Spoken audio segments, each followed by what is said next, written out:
G'day, what is up? Suffer here. It's cold. It is really, really cold. Um, Winter's here in Australia now. The water temperatures are cooling down. The marlin are off the shelf. Tuna are coming in, but because we've had so much rain over the last few weeks, boats still sitting there waiting to go, but we're just not ready. So I thought it was time to really dig down and go into a bit of story time. Now,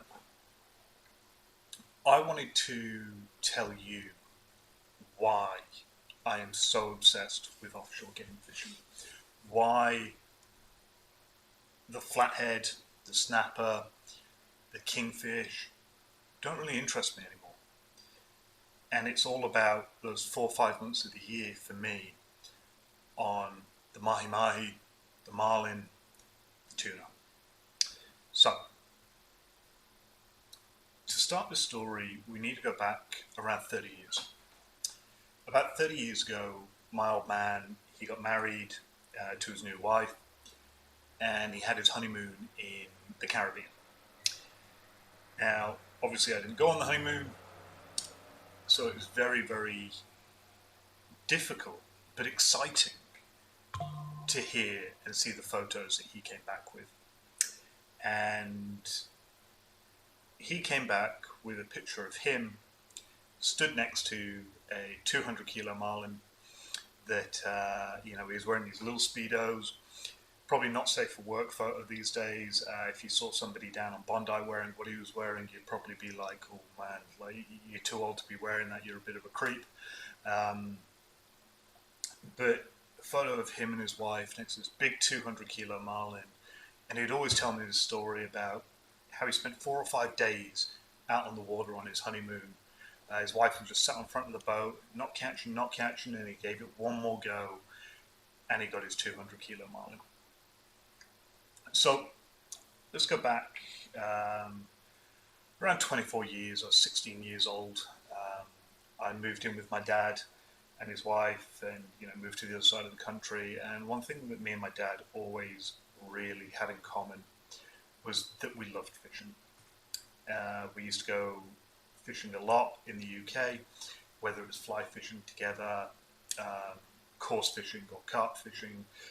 We did a lot. Now, the first time after my dad moved across country to a town called Boston, he came to pick me up, and I was going to go there for 3 weeks during the summer holidays. And he came and picked me up, and we're driving like 3 hours back to his house. And he goes, oh, by the way, we're going to fish competition today. We're going to get to the venue at this time. The competition starts with his local club. Now, I'd fished. Obviously knew how to set up a rig, knew how to set up poles. Didn't really have a clue about the competition side of things. So I was getting all the advice I could off him on the way there. And we got to this venue, and there's a load of old men around. A beautiful pit. It's called Pit Water. It was in the middle of a forest, and all this clay bank. It was still being dug out. It was still being expanded. I can remember there was a big, JCB digger on the side of it. But this pit it wasn't like a circle. It had an island in the middle, but it dog-legged in places, but it wasn't massive. And, we had about 15 anglers around it. And as we were drawing our pegs out, I can remember this like it was yesterday, I drew peg 5. Now, peg 5 at the time wasn't a favoured peg. It was, quite a long distance to the island. It was within casting range, but when you're using the poles, the old carbon fibre 11-metre poles, you weren't going to get there. It was about 20 metres away. But right in front of me, on my peg, about 3 metres away from the bank, was these bulrushes that came out of the water. So I used my local knowledge of fishing on my local canals that, reeds hold fish. And my dad was like, no, fish out open water, about 8 to 10 metres on the bottom. And I was like, no, I'm going to do things my way. So you had a view of the whole lake, obviously the island in the middle, so you couldn't see the people on the other the side of me, had a view of like 80% of the lake of what people were catching. And I'd say peg 5 was right at the top, so I had this good view. And my dad was over on my left, fishing about 10 meters out. So I had the idea of, I'll use small baits first, I'll use maggots first, and then I'll throw in sweet corn. And as soon as a bigger fish comes in, I'll swap over from maggot to sweet corn. So I was fishing about 3 meters out, catching these little fish, and quite often feeding a lot of sweet corn over the area and just waiting for those bulrushes to start knocking. So yeah, they started knocking. Switched over to sweet corn, bang, carp after carp, about 2 kilo carp every time. And we got to about half an hour to go, and I was looking at my dad, and my dad had started catching, and looking at this guy next to him called Pete. He had started catching, and I could hear him talking, and I could hear Pete giving my dad no end of shit, over how his son was out fishing him. And I didn't have a clue, right? I knew that I'd caught a lot, but I didn't even think I was in the top 5. So we came to the end of the match, and what we do is we have these big nets where all the fish go into, and then at the end of it, you take all the fish out and you weigh them. And then we go around the lake, and everybody kind of like gathers around everybody's pegs as they're being weighed. So they pull out my net, and I must have weighed in about 45 pounds or something like that, so around 20 kilos of fish. And my dad just looked at me instantly and went, "How did you do it?" And I'm like, "Well, I told you what I was going to do, and I did it." So my dad came in second. He had about 22 pounds, and I had 45. I doubled his weight, and if you actually went through the field between second place, third place, fourth place, fifth place, if you would have added all of their fish together, they still wouldn't have beat me. So on the way home, I'm like, yeah, I won. I caught the biggest fish. I did this. And, happy 16-year-old showing the adults how to do it. Years go by. I've moved to my dad's at this point. We're fishing competitions every week. I'd win some, he'd win some. It was a tag team. We were a duo that could not be beat by our club. And we got to points where I'd be leading the ladder going into the last competition of the season. And I can remember going into this last competition of the season, and I was ahead of my dad by like 2 points or something like that, which only meant that only me and he could win it, and all I needed to do was beat him on that day. And it was on a lake that I loved, absolutely loved this lake. Can't remember the name of it, but God, this lake was Keelcoats. Amazing lake. Big carp, big tench. And I started a new job that week, and they required me to work on that day. And I tried everything to get out of it. And I said to my dad, "Look, nobody can beat you to second. You're the only person who can beat me to first. So please, if you're going to fish it, don't weigh in. Let me win this. I've worked all year to do this. I'm ahead of you. I've beaten you almost every week. Let me have this." Now, my dad was one of those people who you worked for what you earned. And he fished it. And of course he beat me because I wasn't there. And he won the tournament, which meant that I came second place. Was very upset about that. We were always very competitive. So that got me into big carp fishing, catching these big, 15, 20 kilo carp, up to 40 pound. And I could always catch one bigger than my dad. And every time I caught one bigger, he'd be like, "Yeah, but you've not caught a bigger fish than me." And I was like, "Yeah, I have. Like, this carp's bigger than your carp." And he was like, "Yeah, but I've caught a 200 kilo marlin." Now in the UK, fish don't get 200 kilos. Impossible to do. So I moved to Australia 11 years ago. And as soon as I was here, I'm like, I need a boat. It's one of my first things. Like, get a boat. It's about 5 meters long. Went out marlin fishing, couldn't really connect to them. Didn't really know what I was doing. Caught a lot of mahi-mahi, a lot of small tuna. But the marlin, they're a bit more expertise. So last year, I was in a very fortunate situation where I could design and have built my own boat, 7.5 meters long, beautiful thing. And the pure goal of this boat was to give me every tool I needed to be my dad. And we tried, and this summer we caught some marlin. Weren't 200 kilo, but there was some marlin. We're on the right track. We're catching marlin. We're catching mice. We're catching tuna. We're doing everything right. I think in the 5 series trips that we had out for marlin, we raised a lot of marlin. We hooked onto a lot of marlin. I think it was like, on average, we'd be hooking up twice a trip, and that's including the trips where we completely blanked and got it all wrong. So we're getting the marlin interested. We're getting the marlin going, but they're not coming in the size that we need. Now, I've fished in South Africa, fished in Hawaii, Fiji, Vanuatu, Australia, UK, and I've never really had a luck on a big mama, on a big marlin. And I'm hooked. Like, I want this fish more than anything. I went to the gym for almost 3 months solid to work on my arms and my upper body to be able to pull one of these things in. And came to my 40th birthday, and my wife's 5th wedding anniversary. And we're like, right, we're going to go on holiday. And we went to Bora Bora. Now, we went to Tahiti first, and we were looking around Tahiti, and it was thunderstorms all week. Like, there wasn't one good bit of weather that we had during Tahiti. But as soon as we got to Bora Bora, the thunderstorms just went. All the weather pushed out, beautiful clear skies. And I was booked in on I think it was on the Friday, to go out, and I was watching all the different weather websites, and I'm like, God, it looks a bit rough on Friday.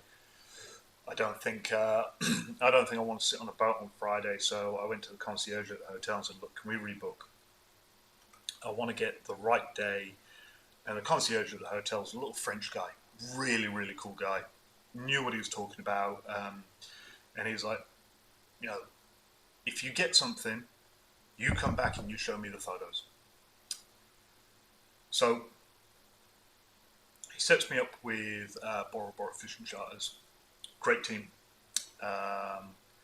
and we set up the right day, and we decide that Sunday is going to be the day. Not Saturday, too calm on Saturday. We're going to go Sunday. So the boat turns up 8 o'clock in the morning. I'm there. I've got my shirt on. I'm ready to go.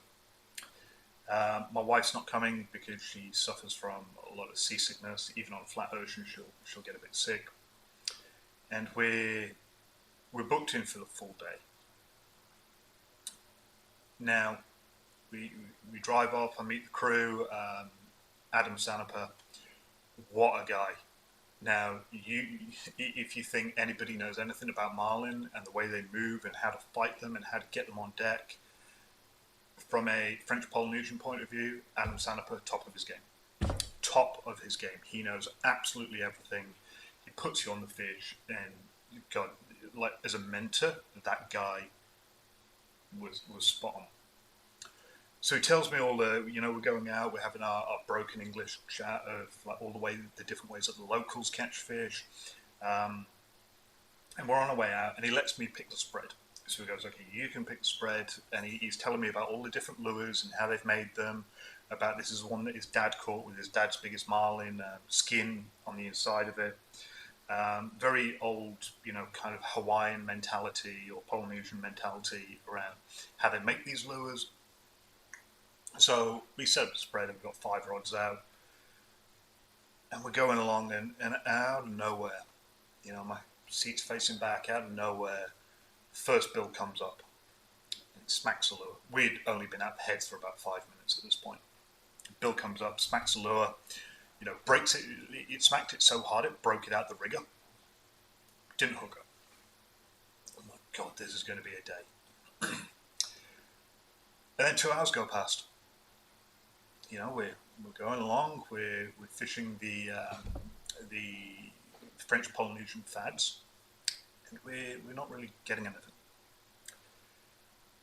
And we get to a point where we come up to this island called Tupai Island. Now, if you ever get a chance to go to Tupai Island, oh my God, this island is phenomenal. So it's a typical, French Polynesian type island, but with no mountains on it. It is literally the reefs come up out of the water, and it's like a circle. It's like that, right? So all that's in the middle is water, and it's just a ring on the outside of palm trees and stuff. Only 6 people live there, and Adam Sandberg actually used to live there. Apparently, this island Jeff Bezos has tried to buy, but he's been rejected a couple of times apparently. So we pull up near Tupai Island, and we're still trolling, and so we have Tupai here, we've got Bora Bora here, and we're around here, right? We can either go up around, or we can loop back around Bora Bora. And he says to me, he goes, which way do you want to go? And I looked at him and went, what? He goes, do you want to go right, back to Bora Bora, and around the back of Bora Bora? Or do you want to go left and around the top of Tupai? And I took like 20, 30 seconds. I was looking, and I was just looking at the different ways that the waters was flowing, having that watercraft knowledge of where are the birds, what's happening, what action is going on either side. And I said, I want to go left. And he looks at me. I go, yeah, mate, left. And he goes, no, we want to go right. And I go, mate, let's go left. So he goes, right, left we are. So we turn the boat left and we start going around the top of Tupai. And he goes, this is where the big marlin are on the left. I guarantee you a marlin on the right. On the left, they're the big mamas. Going along, 5 minutes. Sat back on my seat. I'm just watching, and I'm watching the long rigger. And I'm watching the lure come through the waves. And your eyes play tricks on you at this point. Right? You're so desperate that you're watching these lures that you think you see a flash, or you think you see a shadow, or you think you see something coming through the waves, like a little bill sitting up. And I was looking for about 5 seconds, and really was that a shadow? And then I thought I saw a flash move from the top right rigger over to the left rigger. So my eyes go in, and I'm looking, and I'm looking, and I'm looking, and for the life of me, I'm convinced that my eyes are playing tricks on me. I'm absolutely convinced. And then I see, I think it was a tail, swish, and it turned. So if it was going forward, it turned, and it came off that left rigger, and it came back out to the right rigger. So my immediate reaction is, whoa, there's something here. And by the time that Adam turns around, the bill's up. Bang. Rigger snaps out. That fish is going, man. That fish is on its way. It is smoking. So, we clear the lines. I'm in the seat, all buckled in, ready to go. The rods are being cleared. Get the rod into me, and he just looks at me and he goes, you got a mama. And I look up, and she's dancing on her tail on the surface. She comes out and slams back down like a whale, and the crack that left off, mate. So I got the rod. It's peeling. Like, mate, these big Tiagras, They're big, heavy reels. They hold miles of line.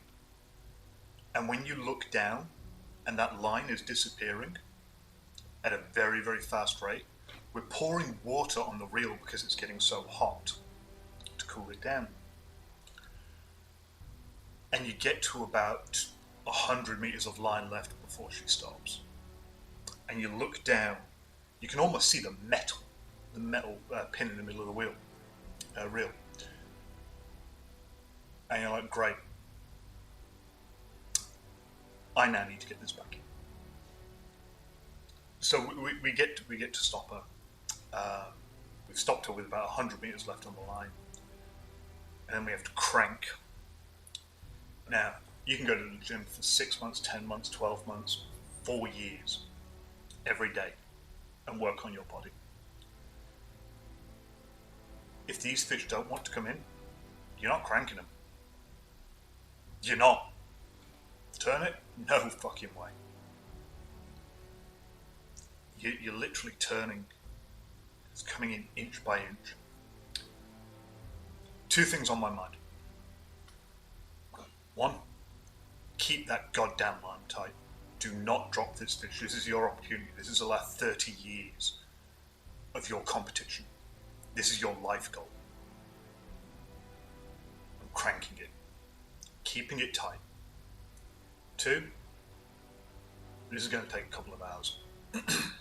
And I need to mentally prepare myself that I'm onto my dream. But this is going to take everything out of my body. So I'm cranking it, and we're getting there inch by inch. The biggest problem is she went deep. So she decided to dive back down, which means that backing up onto a fish isn't very efficient. So after about 20 minutes of cranking, and I've got in probably about 100 meters out of the 5, 6, 7 the miles of line on there.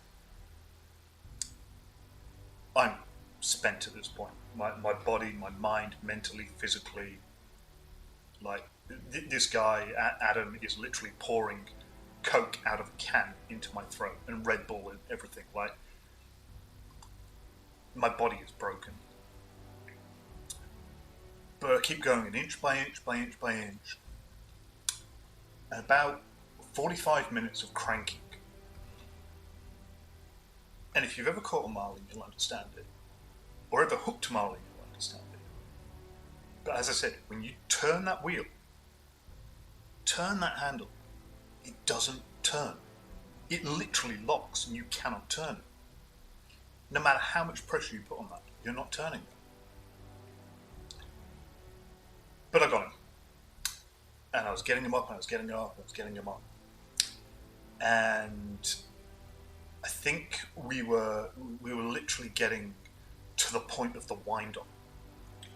So we're probably about 100 meters off by this point. And she strips. She goes back down and she strips 100 meters easy of line. 20 minutes of work just gone. So we go again, and we crank and we crank and we crank, and we're about an hour in at this time. And I'm struggling. I am on my goddamn knees. I'm obviously in a seat. My legs are hurting, my back's hurting, my arms are giving out, my shoulders are done, my neck even was getting to the point it's done. And let's not forget, this is in blaring, unclouded sun, 35-degree heat. So I'm melting, and my body's breaking internally. And we're cranking.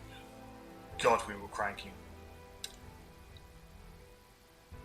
And we get the wind on, actually, onto the spool. I'm like, okay. My muscles are dead from this point of view. So I say to Adam, look, have you got a glove? And he gloves me. And what I start doing is, watch a lot of things like Wicked Tuna where they're pulling the line on. It's basically what I was doing at that point, was pulling it on, like using my back of my body, so I wasn't holding the rod. The rod's attached to me, but I'm just using my body to hold it up. Pulling and winding and pulling and winding. Even trying it left-handed. It's really fucking weird. Anyway, we get it up even more, and as soon as I see that leader, as soon as I see the clip swivel from the leader, the wind onto the actual leader, I say to the guy, I say to him, get your hand on that leader.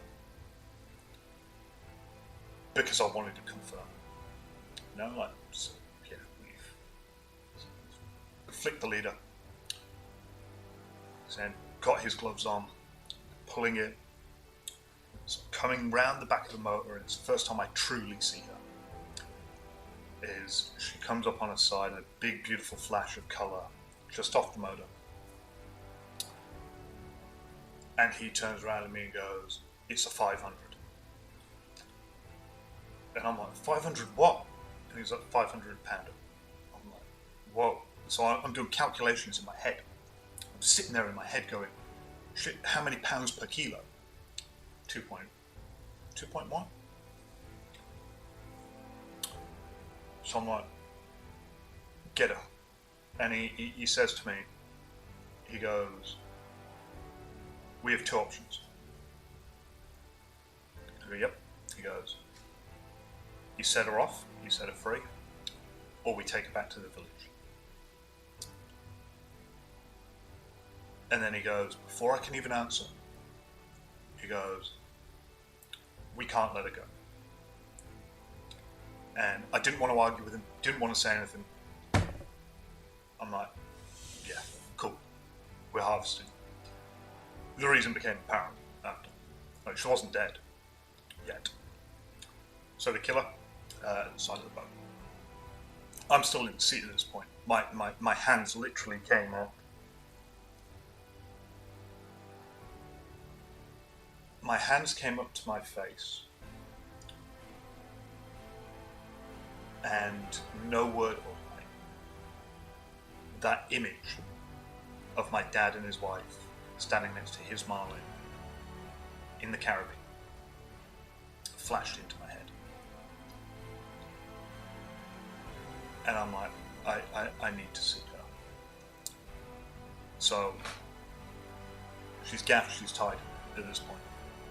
So I've unclipped the rod, put the rod down, and I've stood and I've looked over the side and I thought, oh my god, like, what is this? How big is this?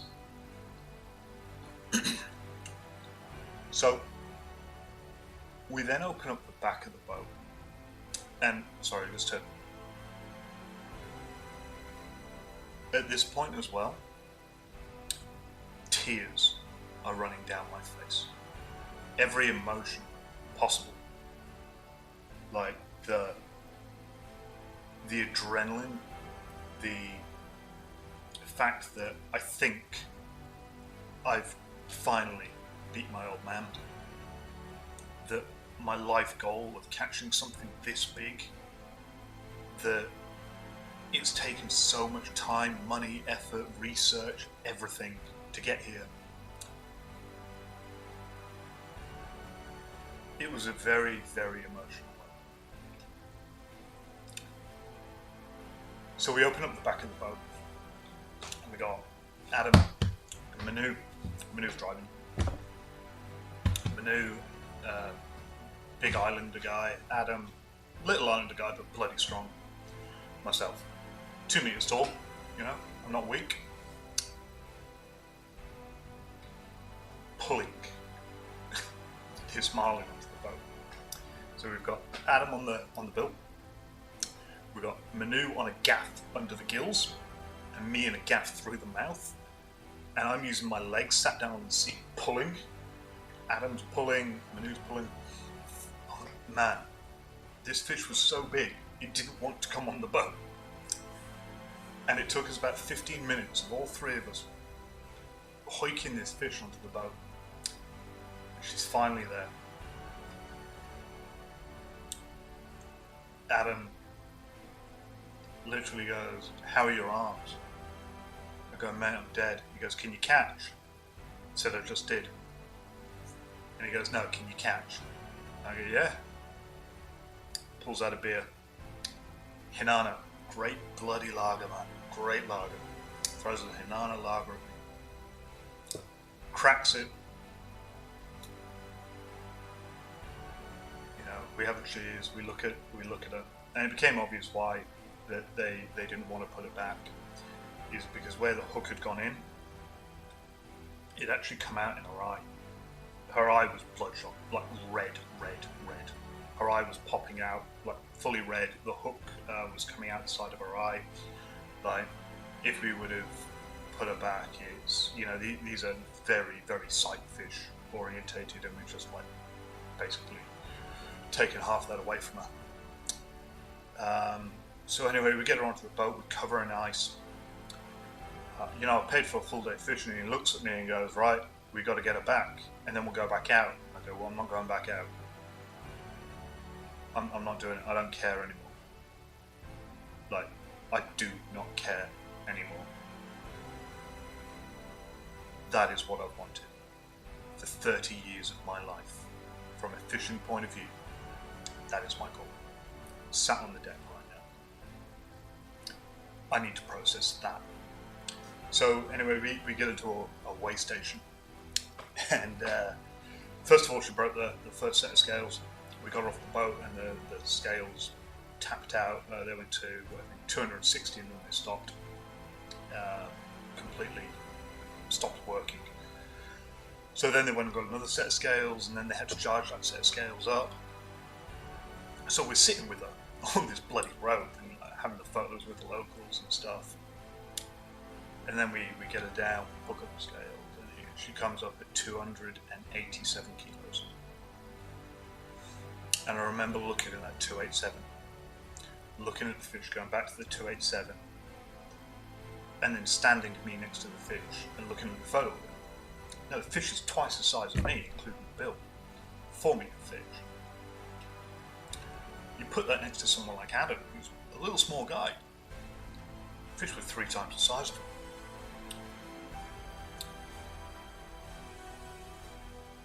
Getting back to the hotel, telling my wife, God, what a moment.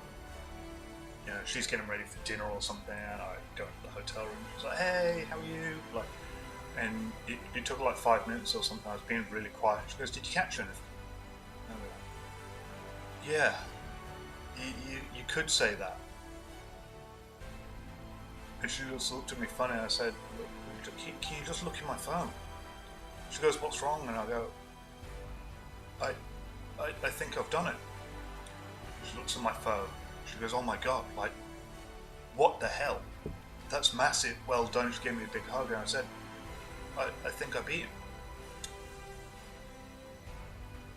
And I did. Because 287 kilos weighs more than 200 kilos. By a long way. By 87 kilos. And it was a big moment of reflection. Proud of what I did. She tasted great. Like, I got a few fillets off her, some sashimi. They brought it back to the hotel the next day. That night they cleaned it up and fed their family and friends with it. It was amazing. But when you achieve a life goal, you kind of sit there and go, well, what's next?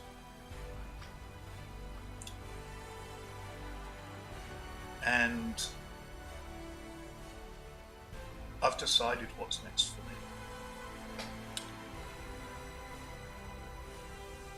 There are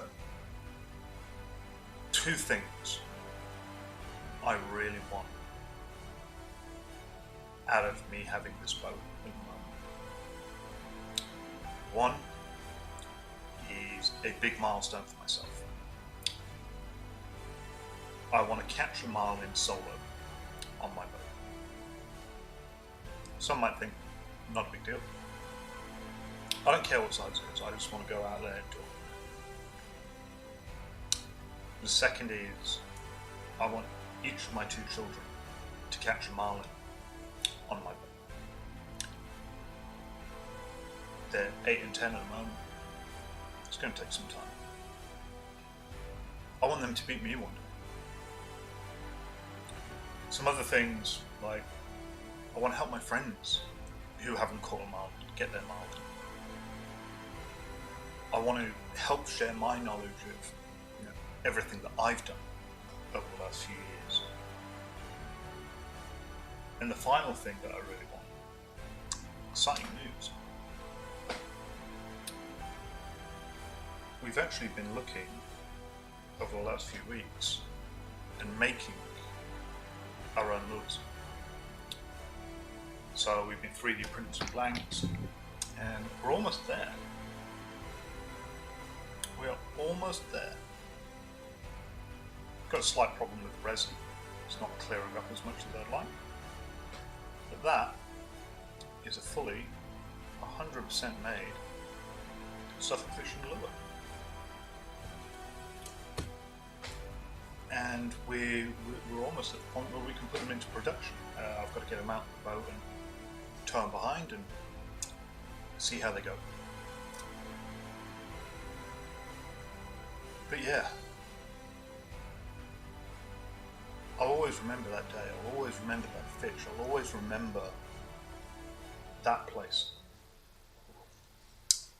that minute, that hour and a half of bringing her in. Always remember it. But more exciting times ahead. So, why do I love game fishing? Some days you don't even catch anything. Some days you don't see a fish. Some days all you see are dolphins, whales, birds. Don't sound a piece of bait. And some days you catch your big mama. It breaks your body for a week, I'll tell you that now.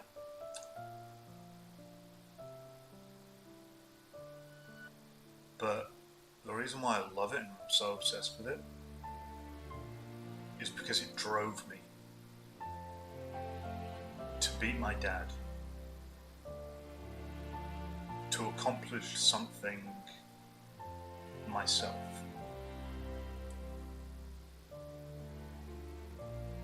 People always kind of say to me,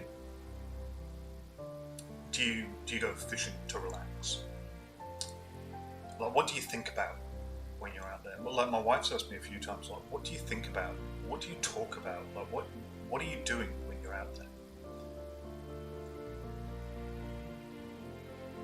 And fishing is so relaxing.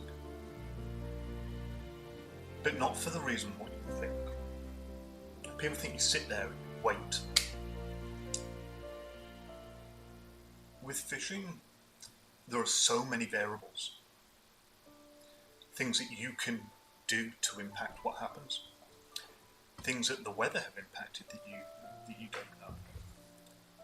So while you're fishing, you can be making these decisions. Go, well, if I go 2 miles that way, or if I change my trolling speed, or if I put a diver on, or if I, put a different head type on to get a different lure action, is that going to bring up a fish?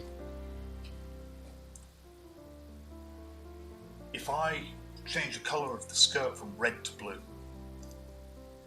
if I put this rigger out an extra 10 feet, if I slow the boat down to 6 knots instead of 8 knots,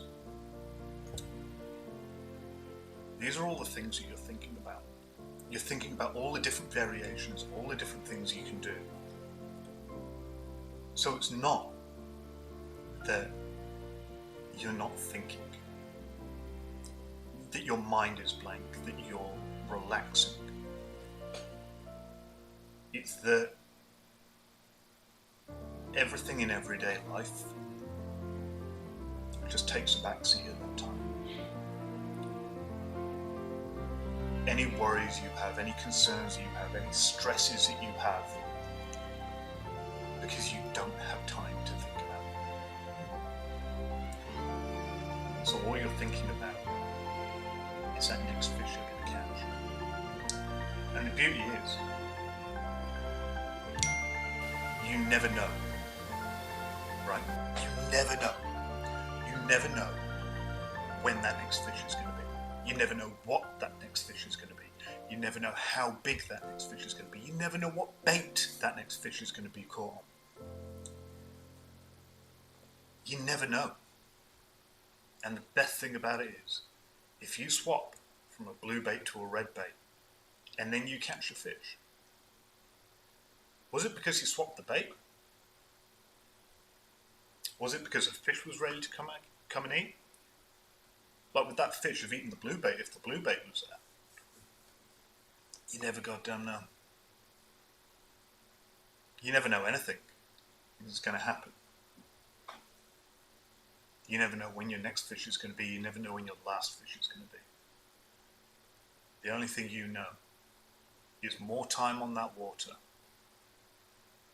is going to give you a better chance than not being on that water. Tight lines, guys.